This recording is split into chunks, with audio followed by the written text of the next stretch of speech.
ఇంట వెలిగేటి దివ్వెలా శ్రీరస్తు చిరునవ్వులా మా కంట కురిసేను వెన్నెలా శుభమస్తులే చూపుగా పుట్టింటోళ్ళ పుణ్యాలన్నీ తోడు నీడగా అత్తింట్లోన స్వప్నాలెన్నో పండిపోగా వరాలిచ్చు ఈ దేవత వచ్చే ఆలుగా అమ్మగా అన్నిగా మా ఇంట వెలిగేటి దివ్వెలా శ్రీరస్తు చిరునవ్వులా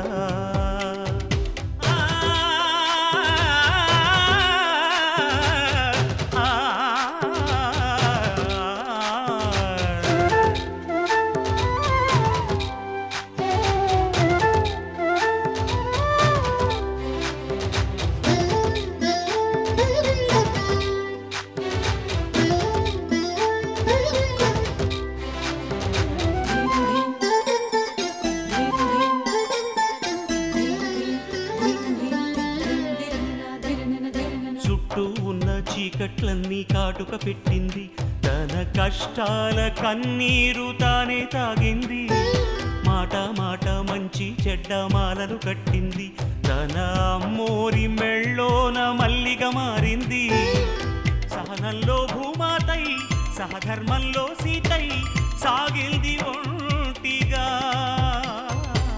పగలంతా ఇల్లాలై పతి కోరే ప్రియురాలై పండింది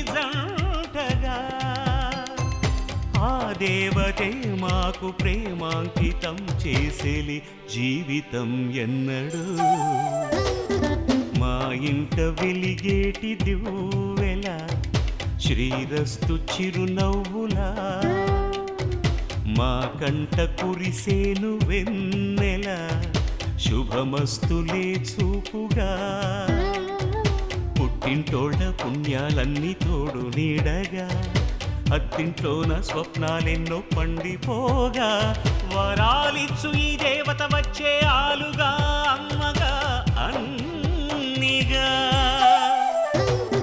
మా ఇంట వెలిగేటి దివ్వెలా శ్రీరస్తు చిరునవ్వులా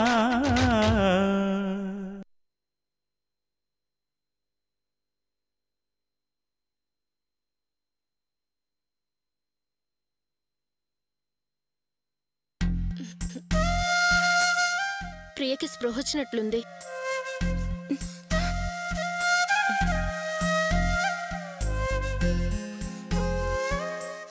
ఒక్క నిమిషం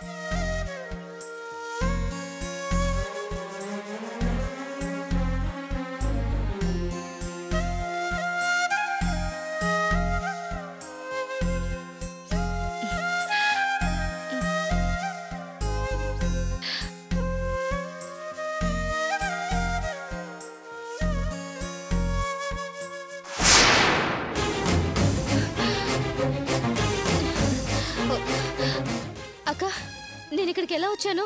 టెన్షన్ పడకు ప్రియా, నీకు మొత్తం మంది ఇచ్చి నేనే తీసుకొచ్చాను. నమ్మినందుకు చాలా చక్కగా మోసం చేసావు. నన్ను ఇక్కడికి ఎందుకు తీసుకొచ్చావక్క? నేను ఇంక బయలుదేరుతాను. ప్రియా ఆగు. ఎక్కడికి వెళ్తున్నావు? నన్ను ఆపొద్దు బావా, నన్ను వెళ్ళనివ్వండి. ఎక్కడికి వెళ్తున్నావో చెప్పు. ఎక్కడికో అక్కడికి, నన్ను వదిలేయండి బావా. ప్రియా, నువ్వు మీ ఇంట్లోంచి బయటికి వెళ్ళిపోయి మీ ఇంట్లో వాళ్ళని బాధ పెట్టావు. ఇప్పుడు ఇక్కడి నుంచి కూడా వెళ్ళిపోయి వాళ్ళని మనశాంతిగా బతకనివ్వా? నేనున్న వాళ్ళ కష్టాలు తప్పు. నా మూలంగా వాళ్ళు సుఖ సంతోషాలకు దూరం అయ్యారు. ఎదురుగా ఉండి నేను బాధ పెట్టదలుచుకోలేదు. నన్ను ఆపకండి బాబా, ప్లీజ్. ప్రియా ప్రియా ప్రియా దీనాగా ఎదిరించి వాడికి బుద్ధి చెప్పడం కోసం నువ్వు ఒంటరిగా బతికి చూపిస్తానని ఛాలెంజ్ చూసి నేను ఎంతో గర్వపడ్డాను ప్రియా. కానీ ఈరోజు నువ్వు మీ ఇంట్లో వాళ్ళకి చెప్పకుండా మీ ఇంట్లో చెల్లిపోయావు. నీ గురించి ఏమనుకోవాలి ప్రియా? చూడు బావా, నువ్వు నాకెంత నచ్చ చెప్పి మా అమ్మా నాన్న దగ్గర నన్ను వదిలిపెట్టినా వాళ్ళ బాధ నేను చూడలేదు. ఎప్పుడప్పుడు ఆత్మహత్య చేసుకోవాలనిపించవచ్చు. అందుకే నన్ను వెళ్ళని బావా, నన్ను ఆపకు. ప్రియా, నీ ప్రాబ్లం ఏంటి? నువ్వు మీ అమ్మ వాళ్ళతో ఉంటేనే కదా నీకు ప్రాబ్లం. సరే, ఈ రోజు నుంచి నువ్వు మాతోనే ఉంటున్నావు, సరేనా? అప్పుడు ఇంకే ప్రాబ్లం ఉండదుగా. వద్దు బావా, నేనుండలేను. అసలు ఈ ముందు నిలబడే అర్హత కూడా నాకు లేదు. అలాంటిది మీ నీడలో ఎలా ఉండగలను? దేవుడు క్షమించడు బావా నన్ను. ఏంటి ప్రియా, అర్హత క్షమించడం అంటూ పెద్ద పెద్ద మాటలు మాట్లాడుతున్నావు? పెద్ద పెద్ద మాటలు కాదు బావా, పచ్చి నిజాలు. ఇక్కడ ఉండడానికి నా మనసు చెప్పుకోవట్లేదు బావా. ఆ రోజు నేను ఆ దుర్మార్గుడు రెస్టారెంట్లో కలిసి మాట్లాడుకుంటుంటే నువ్వు అక్కడికి వస్తే నేను వాడి మీద ఉన్న నమ్మకంతో అన్ని అబద్ధాలు చెప్పాను. నాకు అన్యాయం జరగకూడదని నువ్వు ఆరాట పడుతూ ఉంటే నీకన్నీ అబద్ధాలు చెప్పి మోసం చేశాను.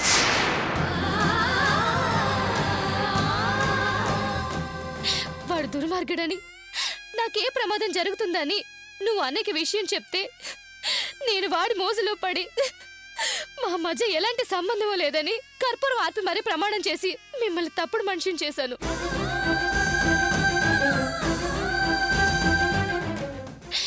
ఆ పాపమే ఇప్పుడు ఎవరి దగ్గర నిలబడే అర్హత లేకుండా చేసి ఊర్లు తిప్పుతుంది బావా.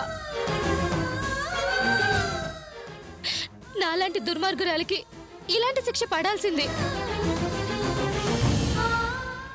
గతమంతా మర్చిపోయి నన్ను క్షమించి నువ్వు ఇక్కడ ఉండమంటావు. అంతా నీ మంచితనం బావా. నువ్వు దేవుడు లాంటి వాడివి. నన్ను క్షమించు, నేను ఇక్కడ ఉండలేను. అర్చన, ఏంటి అర్చన, ఏం మాట్లాడకుండా అలా మౌనంగా ఉన్నావేంటి? ప్రియని మన ఇంట్లో ఉండమని చెప్పు. చెప్పేది నీకే అర్చన. అది ఇక్కడ ఉంటానని ఒప్పుకున్నా కూడా నేను ఒప్పుకోను. దాన్ని ఇక్కడ ఉండనివ్వను. అర్చన, ఏంటా మాటలు? నేనేం చెప్పేది? అది తన నోటితోనే చెప్పింది కదా. దానివల్లే నేను నెలతప్పానన్న సంతోషంలో ఉన్నప్పుడు అమ్మ ఇంటి ముందుకు వచ్చి దుమ్మెత్తి పోసి తిట్టి వెళ్ళింది. ఆమె పెట్టిన శాపనార్థాలు నేను ఇప్పుడు కూడా మర్చిపోలేను. ఇప్పుడు ఆ పాత విషయాలని గుర్తు చేసుకోవడం అంత అవసరమా? చూడండి, మీలాగా మర్చిపోయి అందరినీ క్షమించే మనస్తత్వం నాకు లేదు. నన్ను ఎవరు అవమానించినా అది మా అమ్మ, నాన్న, అక్క, చెల్లెలు ఎవరైనా సరే వాళ్ళు నా శత్రువులే.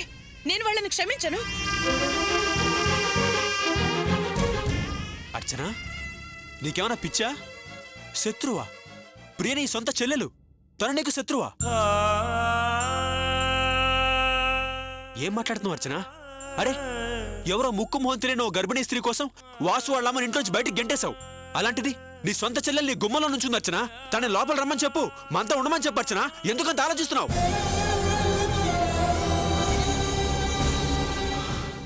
అర్చన, ఒక మాటకి సమాధానం చెప్పు. నందినికి ప్రియకి సంబంధం ఏంటి? నందిని జాగ్రత్తగా ప్రియని మన ఇంటికి తీసుకురాలేదు. నందినికి ఉన్న ఆపేక్షలో 1% నీకు లేదా? ఈ బంధువులు బంధుత్వాల వల్ల నేను ఎంత బాధపడ్డాను. అది కూడా నాలాగే మనిషి వల్లే బాధపడింది కదా. నాలాగే అది కూడా నిర్ణయం తీసుకుంటుంది. అర్చన, నువ్వు అసలు ఏం మాట్లాడుతున్నావో తెలిసే మాట్లాడుతున్నావా? నేను లేనిపోని మాట్లాడడం లేదు కదా, నిజం మాట్లాడుతున్నాను. నిజం మాట్లాడుతున్నావు. అయితే ప్రియని క్షమించను అంటావు. అవును. తనని శత్రువులాగానే చూస్తాను అంటావు. అవును. సత్య ప్రమాణంగా చెప్తున్నావా? అయిన దానికి కాందానికి ప్రమాణాలు ఎందుకు? అది ఇక్కడ ఉండకూడదు అంతే. సరే, ఒక మాట అడుగుతాను, సమాధానం చెప్పు. ఏంటది? ప్రియ కనిపించగానే ఎందుకు నువ్వు అంత ఆరాటపడ్డావు?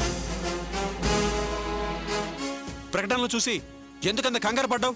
ఇప్పుడు ఎందుకు రివర్స్ లో మాట్లాడుతున్నావు? చెప్పర్చన, నిజంగా నీకు ప్రియ అంటే ప్రేమ లేదా? అర్చన, నా మాట విను. ఒక్కసారి ప్రియని ఆగమని చెప్పు. తను మనతో ఉంటుంది అర్చన. నువ్వు చెప్తే వింటుంది. చెప్పర్చన.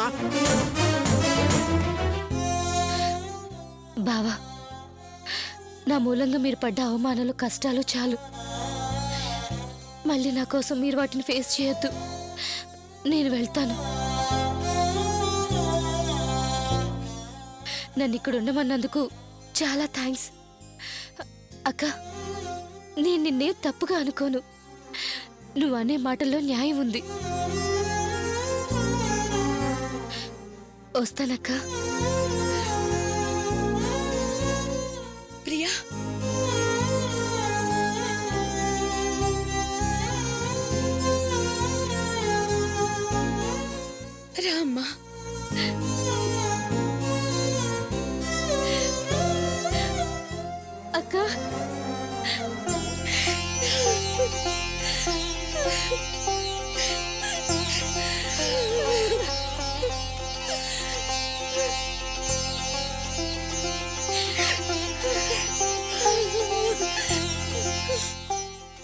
నాకు.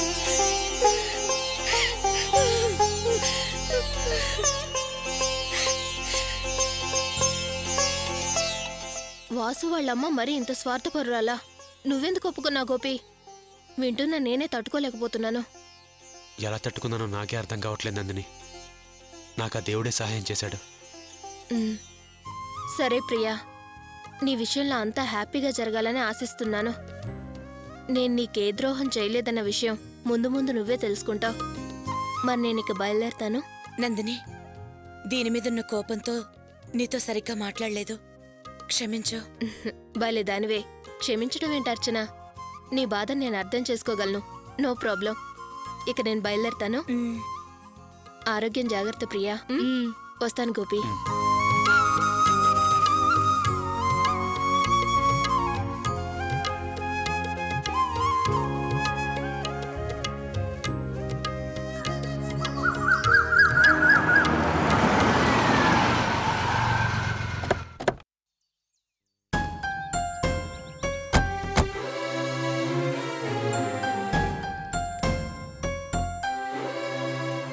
Uncle, uncle! రండలుడు గారు. అమ్మా, ఫోన్కి ఏమైంది? అస్సలు కలవట్లేదు. ఏం నాన్న, మీ మొబైల్కి ఏమైంది? ఎంతసేపు చేసినా స్విచ్ ఆఫ్ అనే వస్తుంది. నాన్న ఫోనే కాదన్నయ్య, నీ ఫోన్ కూడా స్విచ్ ఆఫ్ లోనే ఉంది. ఎందుకు స్విచ్ ఆఫ్ లో పెట్టుకున్నారు? మరేం లేదమ్మా, ప్రియ గురించి ఎవరెవరో ఫోన్లు చేసి ఇలా జరిగిందేమిటి, అలా చేసిందేమిటి, బాధపడకండి అది ఇది అని పరామర్శలు ఎక్కువైపోయినాయి. అందుకే తట్టుకోలేకపోయాం. బాధను పెంచి ఫోన్లన్నీ స్విచ్ ఆఫ్ చేసావమ్మా. వాట్ అంకుల్, అందరూ పరామర్శించడానికి కదా? ఇంకెవరో వేరే ఫోన్లు చేయాలనుకున్నారా ఏంటి? ఏంటి బావగారు మీరనేది? అవునన్నయ్య, విజయవాడ అత్తయ్య మీకు ఫోన్ ట్రై చేసి చివరికి నాకు ఫోన్ చేసింది. నేను వెంటనే మీకు ట్రై చేశాను. కాంటాక్ట్ లో రాకపోయేసరికి మేమే బయలుదేరి వచ్చేసాం. అక్క ఎందుకు ఫోన్ చేసిందమ్మా? మంచి విషయం చెప్పడానికి ఫోన్ చేసింది నాన్న. విజయవాడలో ప్రియను ఒక మెడికల్ షాప్ లో చూసిందట.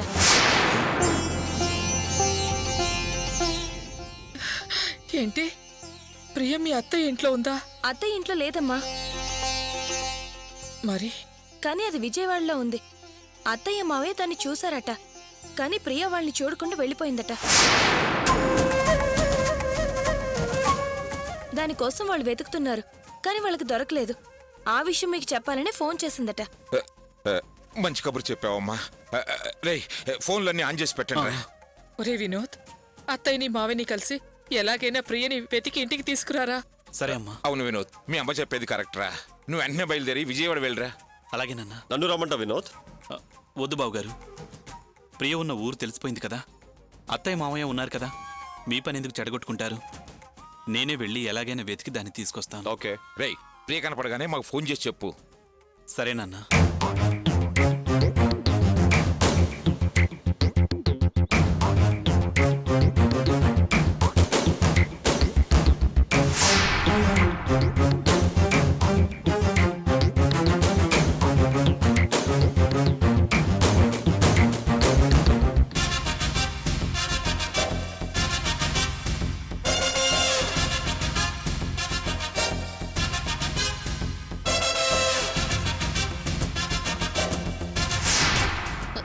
గోపి ఏంటి ఇటొస్తున్నాడు? ఏంటి గోపి ఇక్కడే ఆగిపోయావు? లోపలికి రా, లోపలికి రా గోపి. ఒక్క నిమిషం. అత్తయ్య మావయ్య, గోపి వచ్చాడు.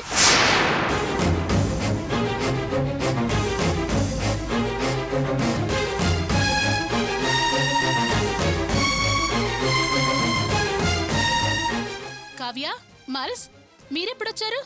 ఎవరొచ్చారన్నావు? గోపి వచ్చాడు.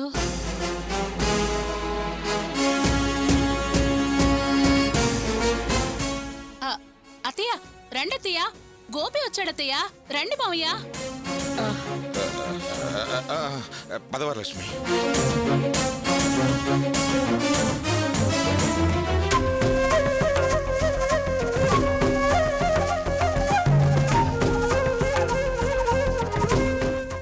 రండల్లుడు గారు, ఇక్కడ ఆగిపోయారే? పర్వాలేదండి. ఏంటి బావగారు రావటానికి వెనకాడుతున్నారు? లోపలికి రండి. పర్వాలేదు బావా.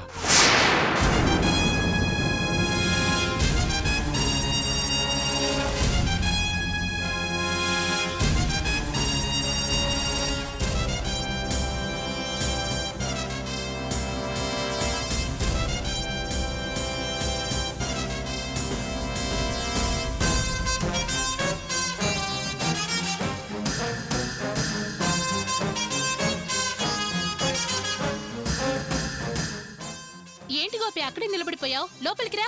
పర్వాలేదండి, నేను మీతో ఒక ముఖ్యమైన విషయం చెప్దామని వచ్చాను.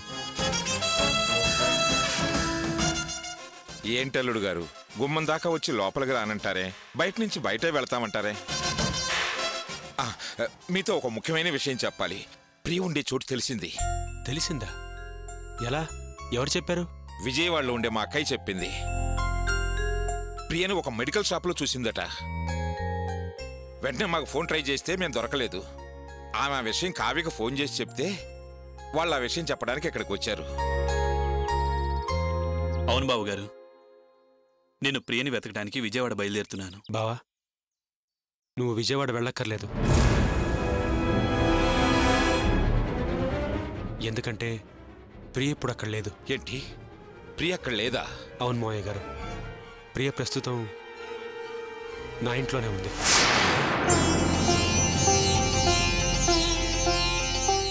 మీకు ఆ విషయం చెప్దామని ఇక్కడికి వచ్చాను. బావగారు, ప్రియ మీ ఇంట్లో ఉందా?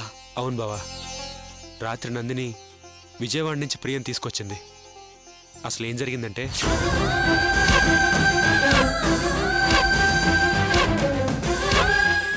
అదండి జరిగింది.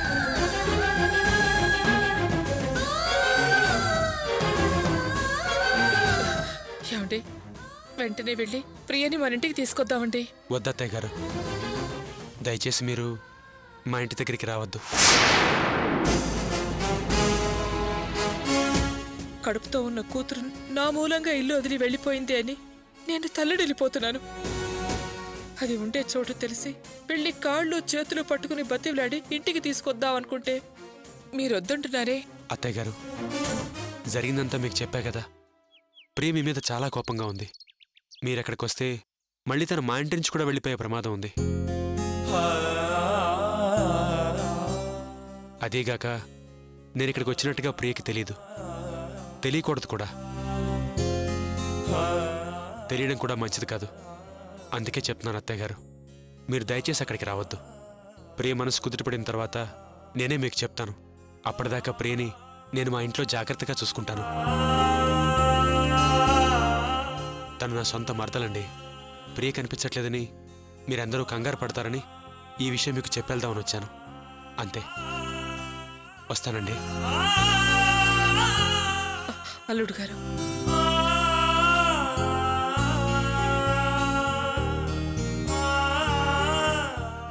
ప్రియ గురించి మీరు తప్పుగా మాట్లాడారని మీ ఇంటికొచ్చి పిచ్చి కోతలన్నీ కూశాను, తుమ్మెత్తిపోశాను, శాపనార్థాలన్నీ పెట్టాను. కానీ ఇప్పుడు ఆ ప్రియకే మీరు ఆశ్రయం ఇచ్చారు, జాగ్రత్తగా చూసుకుంటున్నాను అన్నారు. మీ మంచితనాన్ని నేను మొదటి నుంచి తప్పుగానే అర్థం చేసుకుంటున్నాను, అవమానిస్తూనే ఉన్నాను. దయచేసి నన్ను క్షమించండి అల్లుడు గారు. అత్తయ్య గారు, మీరు భలేవారే. నన్ను క్షమించండి అంటూ పెద్ద పెద్ద మాటలు మాట్లాడుతున్నారు. ఏదో అలా జరిగిపోయింది. దయచేసి మీరు ఇంకా విషయాన్ని మనసులో పెట్టుకోవద్దండి. ఇంకో విషయం, నేను ఇక్కడికి వచ్చినట్టుగా అర్చన కూడా తెలియదు.